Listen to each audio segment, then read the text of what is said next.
Bienvenue à tous dans l'édito de Simon Rochelot. Cette semaine, Simon, un membre du gouvernement qui ne fait pas l'unanimité auprès des opposants de la CAQ, ou plutôt fait l'unanimité Oui, auprès de ses opposants comme étant une personne qui n'attire pas nécessairement un degré de sympathie la plus élevée dans ce gouvernement-là. Et c'est Simon Jolin Barrette. Donc, on y a fait parler de lui il n'y a pas si longtemps que ça pour une histoire je ne sais pas si on peut qualifier ça de nomination partisane, mais bref, il y avait un de ses amis, il y avait quelqu'un qu'il connaissait, on dit que c'est un ami quand même assez proche qui devait être nommé comme juge. Et puis de ce que je comprends, la procédure dans ce temps-là, quand tu es ministre de la Justice, si jamais ça arrive, c'est que tu dois un peu te retirer, tu en informes le cabinet du premier ministre, puis c'est comme eux qui reprennent un peu la balle au bon à ce moment-là pour justement qu'il n'y ait pas de cas de favoritisme ou quoi que ce soit. Fait que là, c'est comme sorti. On voyait qu'il était assez mal à l'aise avec ça. Les questions qui ont été posées par les médias,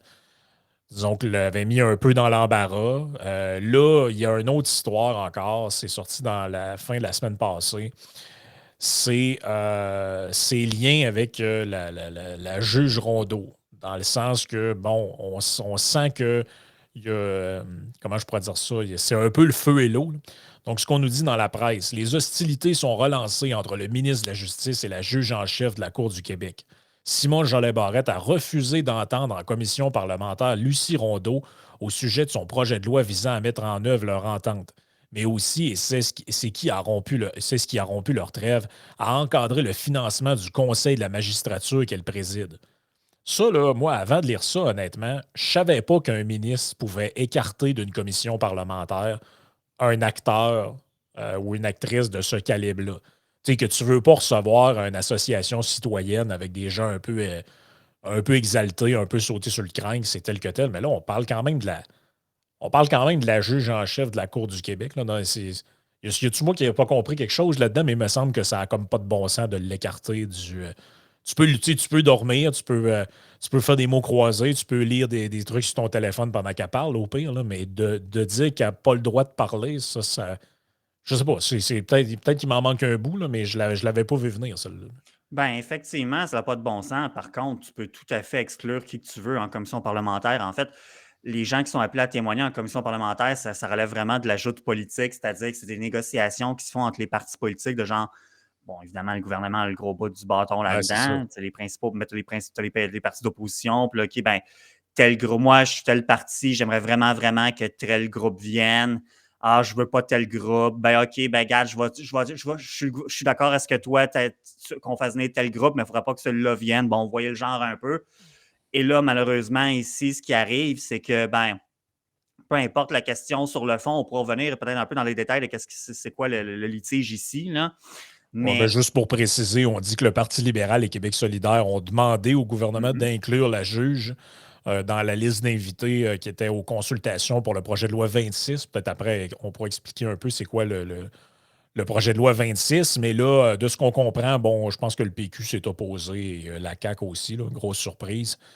Et là, bref, c'est ça. On nous dit que le cabinet de Simon Jolin Barrette estime que le refus d'entendre la juge Rondeau s'est fait dans les règles et qu'elle peut s'exprimer autrement.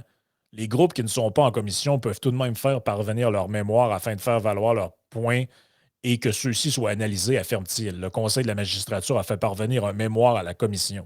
Bon, peut-être que peut-être que tu auras quelque chose à dire par ouais, rapport à ça oui, aussi, oui, là. oui. Mais juste pour préciser, là, le projet de loi 26, c'est quoi que ça mange en hiver, ça?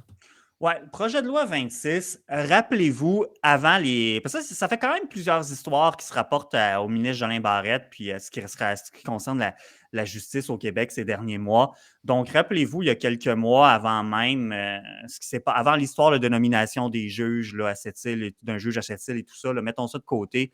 Et, puis il y avait eu un autre juge aussi également qui a été nommé ailleurs, mettons ça de côté. C'est. C'est que ça, il y a quelques mois, il y avait un litige qui existait entre la juge en chef de la Cour du Québec, donc la juge Rondeau, puis le ministre Jolin Barrette, parce que ce qui se passait, c'est que, bon, évidemment, on le sait tous, comment que le rôle des tribunaux est surchargé de causes et tout. Bon, tu sais, la procédure judiciaire, c'est très lent. On a tous entendu parler euh, de l'arrêt Jordan, c'est en matière des délais de causes criminelles et pénales pour, en matière de cause criminelle, là, que le jugement doit être rendu dans 30 ans, etc. Volontairement, vu que ce n'est pas un cours de droit, là, volontairement, je ne vais pas trop rentrer dans les détails ici, là, mais c'est que dans ce contexte-là, bon, le ministre avait dit, écoutez, parce que, en fait, c'est que la juge avait demandé si les juges, au lieu de siéger 2 jours par semaine, 2 jours sur 3, s'ils pouvaient seulement siéger 1 jour sur 2. Donc, au lieu de siéger en salle d'audience 66,4% du temps, ben, siéger 50% du temps, invoquant notamment la complexité des causes, comment que les causes. Puis c'est vrai que le droit est de plus en plus complexe, puis bon, les Ouais. litiges sont de plus en plus complexes et tout ça, le caseload et tout ça, pour pas que les juges se sentent épuisés, débordés, etc. Et également de nommer davantage de juges à la Cour du Québec. On parlait de nommer 41 juges supplémentaires. Ben là, ça a été un bras de fer pendant plusieurs mois. Puis bon, ce qui n'était pas le fun pour personne, je veux dire, tant pour ceux qui œuvrent dans le milieu de la justice que pour les justiciables eux-mêmes, en quelque part, même si ça pouvait être loin des considérations de monsieur, madame, tout le monde. C'est une des choses qui fait de la peine en quelque part au Québec, c'est comment que les gens, à mon humble avis, ne sont pas assez sensibles à tout ce qui concerne l'univers de la justice. Là. Pourtant, je veux dire, on est une société de droit. Là. Je veux dire, c'est un socle de notre démocratie, là, en quelque part. Et ben là, finalement, comment ça a fini, cette histoire-là? C'est que, bon, il y a eu une entente que pour les prochaines années, les juges acceptaient de siéger. Mettons, il y a un temps, ils siégeaient tant de jours par année, bien, ils vont siéger un petit peu plus de jours pour telle année et telle année. Après ça, ils vont rajouter d'autres journées également pour les années suivantes. Là, bon. Puis également, il a été convenu que 14 juges supplémentaires soient nommés en chambre criminelle et pénale. Ouais. Parce que c'était ça la crainte que Simon Jolin Barrette évoquait, c'est qu'il disait, ben là, c'est parce que si vous voulez siéger moins longtemps, siéger moins en salle de cours, siéger moins sur le banc, ben là, ce qu'il va y avoir, je crois que c'était quelque chose comme autour de 50 000 ou 55 000 causes criminelles qui risquaient d'être jugées là, hors délai, ce qui finalement devrait être abandonné, puis que les gens devraient être relâchés à cause de l'arrêt Jordan. Fait que là, ben là, c'est à quoi la juge répondait, ben nommer plus de juges, puis ça va déjà aider. Fait que là, bon, c'est ça le compromis qui a été fait. Ouais. Alors, le projet de loi 26, ça s'inscrit dans ce contexte-là. C'est notamment le projet de loi qui vise comme à mettre en application leur entente, mais il y a autre chose là-dedans aussi. Rappelez-vous encore, il y a à peu près un mois et demi, il y avait eu une autre histoire qui est sortie par rapport à la justice, le Conseil de la magistrature. C'est quoi ça, le Conseil de la magistrature? C'est l'organisme qui est chargé, je résume au maximum, c'est l'organisme qui est chargé de la formation et de la discipline des juges. Bon, quand même quelque chose d'important. On sait que ça arrive de temps en temps que des justiciables se plaignent par rapport à des juges, quoi que ce soit. Bon, ben ça, c'est le genre d'affaire qui est tranché par le Conseil de la magistrature. Puis également, ben, formation des juges, ces choses-là. Donc là, leur budget qui avait été prévu pour l'exercice précédent, quelque chose comme 3,2 millions de dollars, ben, il y avait eu un dépassement de coût de 1,1 million. Et ce qu'on a appris, pourquoi? Ben, puis d'ailleurs, ce qui est important de savoir aussi, c'est que le Conseil de la magistrature est présidé par la juge en chef de la Cour du Québec, par la même juge Rondeau. Et ce qui expliquait pour beaucoup le dépassement de coûts, il y avait des articles là-dessus également, c'était que les contestations par rapport au projet de loi 96, c'est devenu la loi 14, et si on se rappelle les modifications à la Charte de la langue française, là, ces choses-là. Et où le Conseil de la magistrature accrochait beaucoup, c'était les enjeux par rapport au bilinguisme des juges. Puis là, fait référence, entre autres, à cet article-là là, qui avait le Conseil de la magistrature a utilisé des fonds publics pour contester une loi québécoise. Le dépassement budgétaire, c'est ce que tu viens de dire, de la magistrature ont servi à financer même les fonds publics des recours judiciaires contre l'abolition de l'exigence de bilinguisme chez les juges. Oui, puis ça, c'est un droit tu as droit constitutionnellement à te faire entendre, que ce soit en anglais ou en français au Québec. Bon, en tout cas, c'est sûr que là, on est dans une cour provinciale. Là, tu peux avoir des enjeux de compétences d'équité au Québec. C'est pas comme une cour fédérale, par exemple. Sauf que les citoyens qui sont au Québec ont les mêmes droits théoriquement que les citoyens qui vivent ailleurs au Canada. Là. Donc, eux autres, je me dis que c'est sous cet angle-là qu'ils le voient. Là. Puis évidemment, il faut toujours le rappeler, si vous vous sentez lésé dans vos droits de quelque façon que ce soit, ici, c'est pas un cours de droit ou quoi que ce soit, c'est pas des avis juridiques qu'on donne. Fait qu'évidemment, dans une situation où vous vous sentez lésé, bon, on vous invite à consulter des avocats spécialisés là-dedans, puis bon, à faire ce qui se doit. Donc, fin de la parenthèse. Ouais. Mais oui, c'est dans ce contexte-là. Et là, le projet de loi 26, en plus de ce que j'ai mentionné, c'est-à-dire l'entente, finalement, là, par rapport à nommer plus de juges en chambre criminelle et pénale de la Cour du Québec, puis bon, que les juges vont siéger un peu plus de jours par année, des choses comme ça. Ben là, ça venait comme aussi ça venait comme essayer d'encadrer, c'est que c'est dans le fond le budget du Conseil de la magistrature serait décidé par le gouvernement, par le politique finalement. Et en tant que tel, ça, comme il y avait un texte d'Yves Boisvert ce matin dans la presse qui s'appelle La petite guerre de Simon Jolin Barrette, ben, il mentionne ça, tu sais, puis il dit ça, le ministre, il a des bons arguments pour fixer un budget au Conseil de la magistrature. Le fédéral, il fonctionne comme ça. Là. Il nous dit, bon, par l'intermédiaire du commissaire à la magistrature, qui expose les demandes du conseil et qui obtient le budget sans discussion. Bon, ça, ce bout-là, ça va. L'affaire, c'est ce qui ne fait pas de bon sens, comme on l'a dit tantôt, c'est que la principale intéressée, qui est la juge en chef du Québec, qui est celle qui préside cette commission-là, donc ultimement, c'est elle qui a le dernier mot. Ben, c'est elle qui supervise le budget, dans le fond, celle qui est en bout de piste par rapport au budget du conseil. Ben, elle n'est même pas reçue en commission parlementaire. C'est ça qui n'a pas de sens. Ben Puis, en oui. quelque part, quand Jolin Barrette, il dit que ça s'est fait selon les règles, ben, un peu comme je disais en ouverture, oui, effectivement, il n'y a rien qui l'obligeait à le faire légalement, façon de parler, mais c'est parce que c'est une question de gros bon sens aussi. Puis le Ben bout oui. où il dit ah, ben, le Conseil de la magistrature peut soumettre un mémoire, bon, blablabla. Ben, ça, oui, effectivement, n'importe qui peut soumettre un mémoire. Il faut aller vous promener sur le site web de l'Assemblée nationale quand il y a des projets de loi qui sont sur le point d'être étudiés. Là, Ben oui, il y en a plein de mémoires de gens qui oui, oui. interviennent pour. Le truc de l'article de Boisvert, et le bout que j'aime, c'est quand il dit le problème, c'est que le ministre ne veut pas faire entendre la principale intéressée, ce qu'on a dit plus tôt. Donc, dans le fond, ils ont empêché la juge de parler en commission parlementaire. Ou disons plutôt la principale visée, la juge Rondeau. En tant que juge en chef, elle est pourtant présidente du conseil, donc ultimement responsable du budget. Et là, il dit c'est comme si par une loi, on changeait le mode de financement du Musée national des beaux-arts du Québec, mais qu'on ne voulait même pas entendre son directeur. Ben oui, Ou ça prenez un autre exemple, c'est comme si l'Assemblée nationale déposait une loi pour modifier la tarification d'électricité ou la mission d'Hydro-Québec, tout ça, et que là, on étudie le projet de loi en commission, on fait des consultations publiques, et le gouvernement dit non, non, le boss d'Hydro, on ne veut pas y voir la face. Non, ça n'a pas de sens. Ça fait, on voyait bien que ça n'a pas de bon sens, cette affaire-là. Là. Ça n'a pas de C'est sens. les principaux intéressés dans le processus. Mais ça, je sais pas, moi. Ça twist de dire, ben, ils peuvent déposer un mémoire. C'est très vrai, n'importe qui peut déposer un mémoire dans le cadre de l'étude d'un projet de loi. C'est juste que Ouais, je mais sais un peu comment ça marche. ça, là, c'est comme quand tu as accès à un service public quelque part, puis ça fait pas ton affaire, puis qu'on te répond, il y a une petite boîte ici pour les commentaires, tu peux mettre tes commentaires dedans, tu sais. Ou on a un site web qui recueille les témoignages ou les plaintes, tu sais. On a tous compris que ça réglera pas ton problème, là, tu sais. Ben, c'est parce que si t'es pas appelé à témoigner en commission parlementaire, ton mémoire, ne sera pas sur le haut de la pile dans ceux qui vont être lus. Là. Disons ça comme ça. Là. Fait qu'à ce moment, puis aussi, bon, je veux dire, c'est comme n'importe quoi. Ben là, on le sait souvent, ils n'ont même pas le temps de voir leur mère, les députés, mais bon, c'est comme n'importe quoi. Il y a des députés qui sont plus assidus que d'autres. Il y en a qui lisent plus les documents que d'autres, tu sais, qui sont plus assidus par rapport à la documentation qu'ils reçoivent, qui peuvent être soumises, etc. Donc, tu dis, ben là, honnêtement, si tu n'es pas appelé en commission parlementaire, surtout qu'en plus que c'est un enjeu qui concerne directement la magistrature.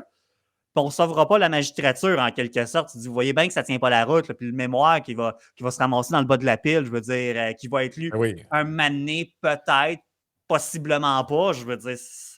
Puis, il sait très bien ce qu'il dit, le ministre. Puis, oui, il a respecté les règles, mais ça ne veut pas dire que. Mais ça n'aurait pas été.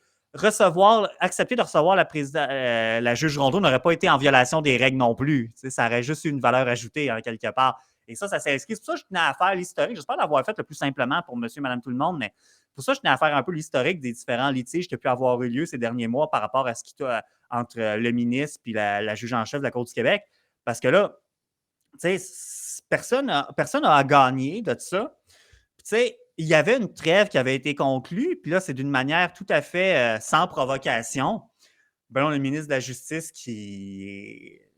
On se demande. Ouais. Je veux dire, il y a mon âge, le ministre de la Justice. Tu te dis, ben là, on s'attendrait à un comportement peut-être un peu plus adulte dans les circonstances, si je peux me permettre, de la part de. Ben, tu sais, c'est parce que c'est un. Puis, honnêtement, on peut élargir ça plus que ça à la simple personne du ministre de la Justice, oh oui, ben oui, qui est Simon Jolin Barrette. Là. Mais j'ai l'impression que c'est une attitude qui est un peu généralisée au sein de ce gouvernement-là, c'est-à-dire qu'ils ont une vision extrêmement littérale, entre guillemets, des règles qui sont à suivre. Puis je ne sais pas si le mon mot est bon, mais je vais l'expliquer. Là. C'est-à-dire que c'est un peu comme quand Legault a dit ah, ben là, on fait la loi 96 puis la loi 21 et on utilise la clause nonobstant, la clause dérogatoire en amont, puis c'est correct, c'est comme ça, puis c'est permis. Puis là, tu te dis, mais puis ça revient à, à quelque chose un juge a dit au niveau fédéral il n'y a pas si longtemps que ça. Il dit, effectivement, c'est permis, mais l'esprit de cette clause-là, comme un peu la réponse de Jean-Léon Barrette, ouais, mais on a le droit de prendre qui on veut puis d'entendre qui on veut.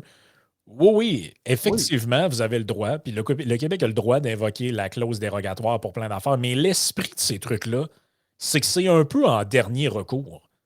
Tu sais, de refuser d'entendre quelqu'un en commission parlementaire, on comprend que c'est un pouvoir qu'a l'Assemblée nationale pour exclure des gens qu'on jugerait non pertinents exactement. ou qui n'ont pas d'allure. La clause nonobstant, elle existe, elle est là, elle a été pensée dans la Constitution, mais elle est un peu vue. L'esprit de ça, c'est que c'est un truc de dernier recours. Tu n'es pas censé suspendre les droits des citoyens pour faire des lois à tout bout de champ comme ça, comme s'il n'y avait rien là, puis comme si c'était quelque chose qu'on faisait à la légère. Tu sais. Tu sais, Ben, Puis là, j'ai ces deux exemples-là en tête, mais il y en a plein d'autres venant de ce gouvernement-là où on nous dit ah, mais c'est correct, on était dans les droits, on était correct. Oui, mais est-ce que vous comprenez que c'est pas parce que tu es théoriquement dans ton droit de faire quelque chose que tu respectes l'esprit, ouais. l'esprit, tu sais, ben, la même affaire, regarde, le meilleur exemple. Ils étaient effectivement dans leur droit de renouveler l'état d'urgence par décret à tous les 10 jours ou à tous les 30 jours au Conseil des ministres. Il y avait une faille dans la loi qui leur permettait de faire ça. Est-ce que ça respectait l'esprit dans lequel cette loi-là a été mise de l'avant, qui visait surtout des trucs de très courte durée, qui demandaient d'avoir l'aval de l'Assemblée nationale après un certain temps? Bon, moi, je pense qu'ils n'ont pas respecté tant que ça l'idée générale, tu sais, un peu comme Trudeau aussi au fédéral. Je peux prendre cet exemple-là aussi. On l'avait bien expliqué avec Yann. La loi sur les mesures d'urgence, elle a été pensée pour limiter, c'est d'ailleurs ce que son père fondateur, qui était là, je pense, de l'époque de la fin du gouvernement Mulroney, elle avait été pensée, cette loi-là, pour empêcher le gouvernement de déraper comme il l'avait fait durant la crise d'octobre et de la loi des mesures de guerre avec Pierre Elliott Trudeau. Lui, dans son esprit à lui, il pensait pas que la nouvelle version qu'il faisait pourrait un jour être utilisée pour geler des comptes de banque de gens qui faisaient des donations à des causes politiques que le gouvernement n'aime pas. Là. Ben oui, ben, Tu sais, tu vois ailleurs, surtout au Canada anglais, là, pareil, ça, juste un petit commentaire sur la clause non-obstant, ça a souvent été décrit comme étant l'arme nucléaire constitutionnelle. C'est pas vu de cette façon-là au Québec. Bon, c'est ce que c'est, là. c'est un peu. On dirait que ce gouvernement-là agit un peu comme si tu avais le gouverneur général qui, demain matin, disait écoutez, j'ai décidé d'utiliser mon veto. Là, tout le monde disait ton veto. Oh oui, je regardais ça. Moi, dans la Constitution, j'ai un droit de veto. Moi, je fais si ça ne me tente pas, je.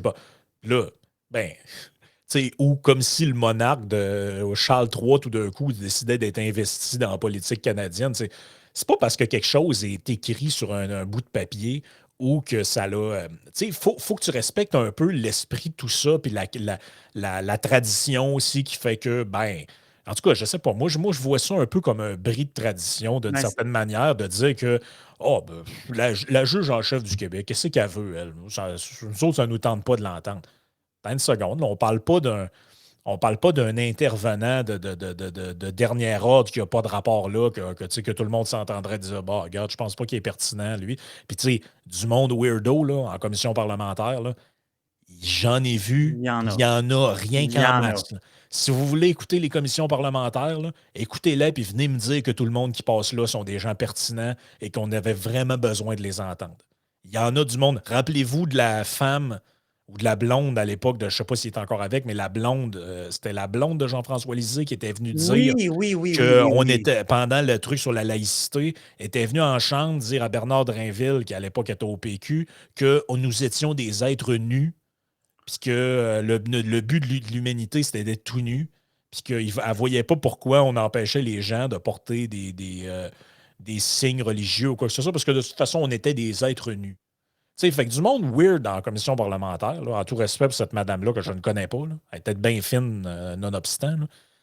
Mais ça reste que si on peut recevoir elle, moi, je pense qu'on peut recevoir la juge en chef du Québec. Je dis ça, je dis rien. Là. Ben, tout à fait. Puis c'est juste que là, ici, l'Assemblée nationale a décidé d'exercer sa prérogative en raison du jeu politique pour exclure la personne qui était probablement la plus concernée et et probablement la plus pertinente à l'étude de ce projet de loi-là.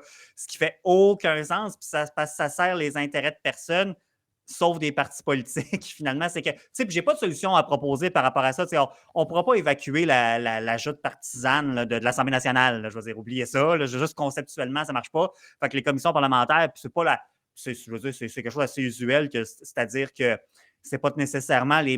Disons ça comme ça. C'est pas toujours les meilleures personnes qui vont être appelées à passer en commission parlementaire.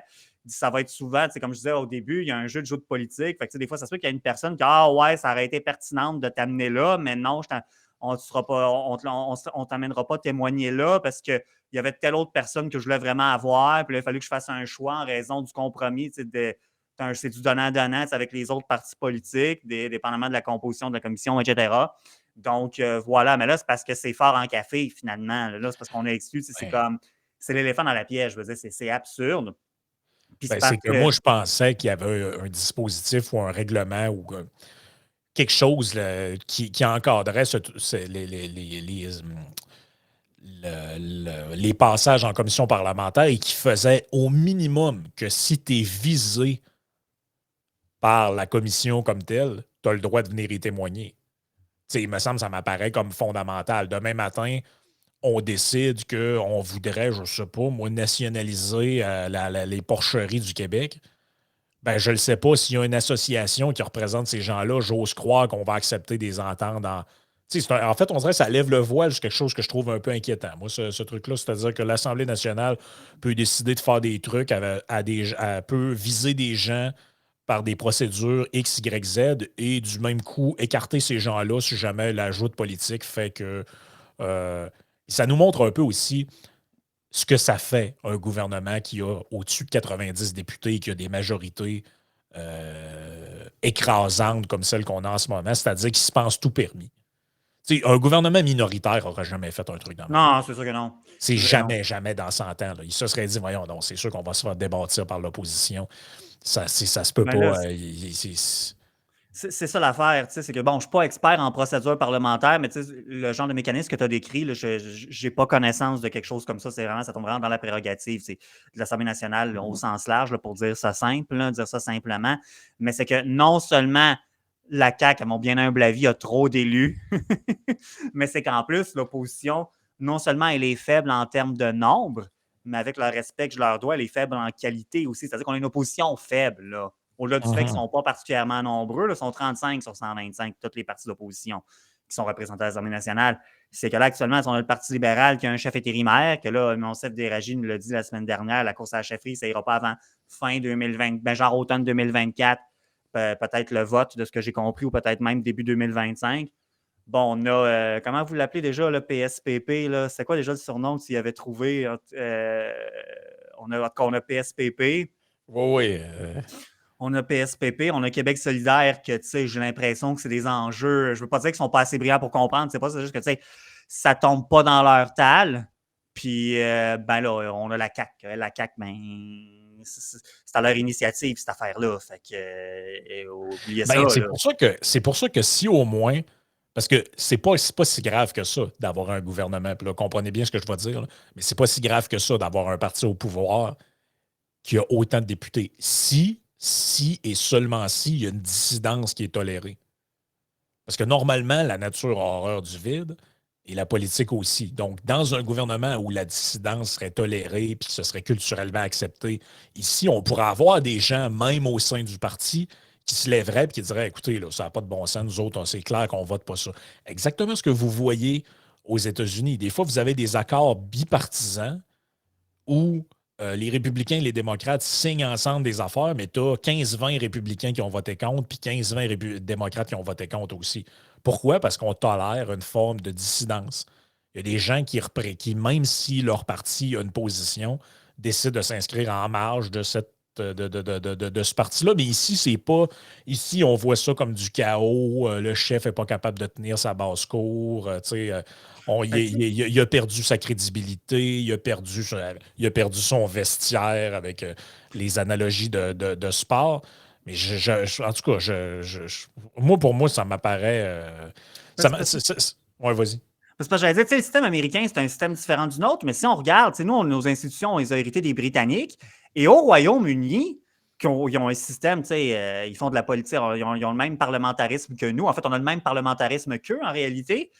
Et, pourtant, tu vois, là, tu sais, mettons au Parti conservateur, par exemple, là, ça s'est calmé, mais ça a brassé pendant un maudit bout, là, pendant la pandémie, pas Oui. juste à cause de la pandémie, même un peu après, tout ça. Tu sais, il y a une forme de, je ne sais pas si distance est le bon terme, mais ils s'expriment pas mal plus. Tu sais, les députés d'arrière-ban, quand ça ne fait pas leur affaire, ils ne sont pas gênés pour le rappeler au Ben chef. Puis oui. même que tu vois les débats en chambre à Londres, là, ça brasse. Là. Puis pas sur Ben des oui. niaiseries comme on a ici, de genre, il y en a un qu'il faut qu'il branche Puis, son chargeur de téléphone ah puis il non, rentre c'est de ça. même. Là. Puis même ailleurs au Canada, là, tu sais, je vous annonce que Danielle Smith, elle ne fait pas l'unanimité au sein du Parti conservateur Exact. uni.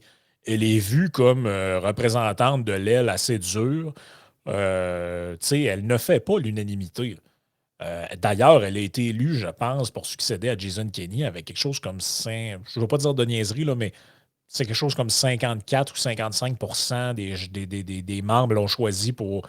Donc, évidemment, elle était celle qui avait le plus de voix. Elle a pris la relève de Kenny, mais on ne parle pas de cossins comme on a au Québec avec des courses à la chefferie qui se finissent avec des couronnements ou Ouais. des scores staliniens comme on a vu dans les derniers votes de confiance là, avec des 98,5. Puis là, tout le monde est. C'est quand celui-là du bloc est sorti à 96 points quelques, on pensait quasiment que on se disait quasiment, mon Dieu, Blanchette qui est contesté, tellement qu'on est habitué de voir des scores qui n'ont pas d'allure. Mais tu sais, autre point là-dedans, je trouve que ça donne un peu l'impression aussi que ce gouvernement-là ne tolère, non, en plus qu'il tolère aucune dissidence dans son caucus, il tolère aucun contre-pouvoir qui lui fait face. Là, aussitôt que l'opposition ne le mange pas dans la main, on voit que ça fait perdre les pédales à Legault. Il traite tout le monde de nom. Un, c'est un woke, l'autre, c'est un ci, puis un ça. Ouais, ben. Et au sein de l'appareil d'État, on sent que, je veux dire, nonobstant ce qu'on pense, puis rentrons pas dans le détail de ce qu'on pense de cette dame-là, c'est pas ça qui est important, c'est juste pour illustrer un point. Ça n'a pas été long que quand Sophie Brochu commençait à dire qu'elle ne voulait pas être le Dolorama de l'électricité, on a appris qu'elle se trouvait un job ailleurs. Là, Et tout le monde rappelle tout le temps la fameuse une du magazine L'Actualité, là, où tu avais le logo qui disait il faut remplacer ceux qui ne pensent pas comme nous. Là. ouais. Je suis obligé de vous dire que ça commence à ressembler à plus que rien qu'une déclaration, ce truc-là. On Ben, c'est sent parce- qu'ils ne tolèrent rien, eux autres. Une station de radio qui ne dit pas comme ils veulent, faut faire fermer ça. Là, en fin de semaine, c'était il y a une conférence qui ne correspond pas à ce que nous autres, on aime. Il faut la faire fermer, il faut la censurer. La juge, il y a une juge qui a osé contester une de nos lois, ou en tout cas participer à des contestations ou qui n'est pas d'accord avec nous autres. On va l'exclure de la commission parlementaire. Je sais pas, là. On dirait ils veulent être comme roi et maître, eux, puis rien. Il faut qu'il n'y ait rien sur leur chemin. Là. Ben, c'est parce que c'est ça, sans verser dans la dominem, c'est sûr de ne pas y voir en quelque part des problèmes au niveau de la personnalité, tu sais, des enjeux de personnalité par rapport à certains membres qui composent le gouvernement de la CAQ. Parce que tu dis, tu sais, c'était pas nécessaire là, de mettre de l'huile sur le feu, de repartir un conflit avec la magistrature. Là. Il n'y avait aucune raison. Il y avait pas, c'était pas provoqué, il y avait une trêve, ça allait bien, tout ça. Tu sais, le ministère de la Justice, on a parlé souvent, tu sais, même si on peut se positionner pour dire on aimerait ça avoir un État moins gros, etc. Bon, tu sais, la justice, c'est un ministère qui aurait peut-être besoin, ben pas peut-être, qui a besoin d'un meilleur financement, qui a besoin d'amour finalement. Puis là, c'est pas ça qu'on a présentement. Puis en plus, parce que tu sais, il n'est pas plus fou qu'un autre, Jolin Barrette, c'est quelqu'un de très intelligent là, en passant, c'est vraiment pas un imbécile. On arrive en fin de session parlementaire. Oh, oui, on garoche On- ça à la fin, comme la loi sur l'expropriation. On vous garoche plein de lois, c'est toutes des petites technicalités. Ben, c'est ça, c'est ça. Mais là, c'est parce que le diable est dans les détails, comme on dit. Là. Fait que là, je sais pas.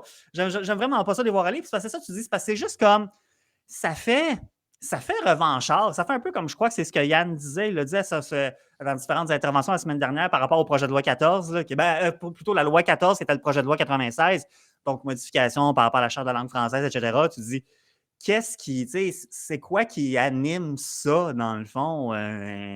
On va nous parler du déclin du français, blablabla. Vincent, je pense dans le dernier trio là, de la semaine dernière, Vincent, qui va être rendu disponible à tout le monde d'ici quelques semaines. Là, il est déjà disponible sur Patreon. Mais en tout cas, quand on regarde les chiffres, on n'a pas le portrait de. C'est pas le même portrait que ce que les. On est loin de la louisianisation. Disons ça comme ça. On est très loin de la louisianisation. Fait que tu te dis, pourquoi ce genre de mesure-là qui fait que finalement. Puis ça, je ne blâme pas. On a bien ri là, de la Ville de Montréal avec, avec son avertissement quand tu allais sur leur site, tu choisissais l'anglais, mais c'est parce que tu te ramasses avec des. Tu te ramasses avec des organes publics qui sont comme, ben là, moi, il faut que je me conforme à la loi. Tu sens qu'il y a un certain malaise aussi. Fait que bon, je pense pas qu'il était comme yes, à la Ville de Montréal, ils disent let's go, on va mettre des patentes. Puis bon, ils sont revenus en arrière un peu, là, finalement, sur ça, l'affaire de comme êtes-vous sûr que vous avez le droit de consulter, êtes-vous vraiment un ayant droit, nanana, je ne sais plus comment c'était formulé, là, mais. Ouais. Sauf que le point que je veux faire ici, c'est que un peu comme ce nouveau conflit qui est en train de bouillonner en ce moment, qui repart entre le ministre de la Justice et la juge en chef de la Cour du Québec, ben là, par rapport à certaines motivations derrière la loi 14, tu dis, ben, c'est dur d'y voir autre chose que genre quelque chose qui n'est pas toujours beau de l'être humain. Ça, ce petit côté un peu genre, un peu d'arrogance quand même, un certain un côté, un petit esprit de vengeance aussi, on va t'emmerder un peu. Juste, en fait, je pense que, je viens de donner des qualificatifs, mais moi, le meilleur qui me vient à l'esprit, c'est de dire que ce côté petit là, que malheureusement on peut tout avoir à certains moments, je trouve ça petit, surtout pour des choses aussi importantes que la justice, là, ça mérite. C'est que tu te dis à un moment donné, un ministre, ça devrait être au-dessus des guerres personnelles ou des. C'est ça. Moi, en tout cas, l'impression que ça donne, là, c'est que Jolin Barrette puis la juge Rondeau, les saillissent la face. C'est l'impression que ça donne. En vraie vie, je ne le sais pas. Mais c'est l'impression. Quand tu regardes, c'est l'impression que ça donne. Il y a du sable dans l'engrenage entre ces deux-là. Et ça ressemble plus à un genre c'est ça, là, c'est de la petite. Des petites affaires que tu dis, bon, si c'est dans votre vie personnelle, vos relations avec votre beau-frère, votre belle-sœur, ou je ne sais pas trop qui, c'est tel que tel, mais là, on est à hauteur de l'État. Puis, tu sais, je le sais pas, là, mais il me semble que quand tu es un gouvernement, tu as bien d'autres mondes avec qui tu as envie de te fâcher que les juges. C'est parce qu'il y a la magistrature. Tu sais, Legault, il parlait de sa canisse à courage. Mais je ne sais pas, là, mais dans le canisse ou le chaudière à courage, me semble qu'avec ce qui s'en vient, là, les négociations avec les syndicats, la fonction publique, les villes qui veulent siphonner le compte de banque du gouvernement jusqu'à ce qu'il n'en reste plus rien dedans, il me semble que la petite canisse à courage, moi, je ferais attention à la quantité qu'il y a dedans. Puis j'essaierais de trouver comme autre cheval de bataille que de me pogner avec la justice. Ben, c'est parce que ce qui est déplorable, ce qui est déplorable là-dedans, j'aime pas le terme déplorable depuis qu'il a été employé par Hillary Clinton, mais disons, ce qui est lamentable là-dedans, c'est que, tu sais, une des premières préoccupations de tout ce qui se rapporte, tout ce qui de près ou de loin à la justice, c'est la considération envers l'administration de la justice. Tu sais, c'est pour la confiance envers justement le système de justice, les institutions, etc. Mais tu sais, quand tu as un ministre qui écarte du revers de la main, tu sais, la présence de la juge en chef en commission parlementaire, je trouve que ça envoie un drôle de message aux citoyens, comme si tu sais, c'est comme si tu viens dire que le jugement de la juge ou de la justice, des acteurs de la justice, il n'est pas le bon. Après, tu demandes aux gens de faire confiance au système de justice, confiance dans les institutions. Ouais, mais le ministre, lui, il a tellement peu de considération pour le système de justice qu'il refuse d'entendre la juge en chef. Donc, effectivement, quel message ça envoie? Écoute, on va continuer sur la partie Patreon avec justement quelque chose d'autre qui a rapport avec la justice. C'est une question, je pense, qui a intéressé pas mal de monde durant la pandémie. C'est ce fameux droit constitutionnel qu'on a au Canada d'entrer d'entrer dans le pays. Et là, il y a eu un jugement de cour qui a été rendu là-dessus. J'essaie de reprendre la formulation exacte qui est écrite dans le projet de loi quelque part. Pas dans le projet de loi, dans le jugement. Dans le jugement. C'est un droit d'entrée et non un droit de retour. Exact. Il est formulé d'une manière précise là, dans le document. Je l'avais sous les yeux ici. Les mots veulent dire quelque chose. Là. Oui. Exact. Donc, on va revenir là-dessus. Et notamment, en fait, ça a un lien tout ça avec l'État islamique. Donc, dans le fond, les gens qui partent rejoindre ISIS, appelez ça comme vous voulez, là, l'État islamique, est-ce qu'ils sont dans leur droit de revenir au Canada? C'est une question qui peut paraître un peu nichée, comme dirait la ministre Guilbeault, mais il y a quelque chose dans ce jugement-là qui est donné qui est quand même assez intéressant puis assez fondamental. On va en jaser dans la partie Patreon. Fait que vous pouvez vous joindre à nous au patreon.com/isénéchal.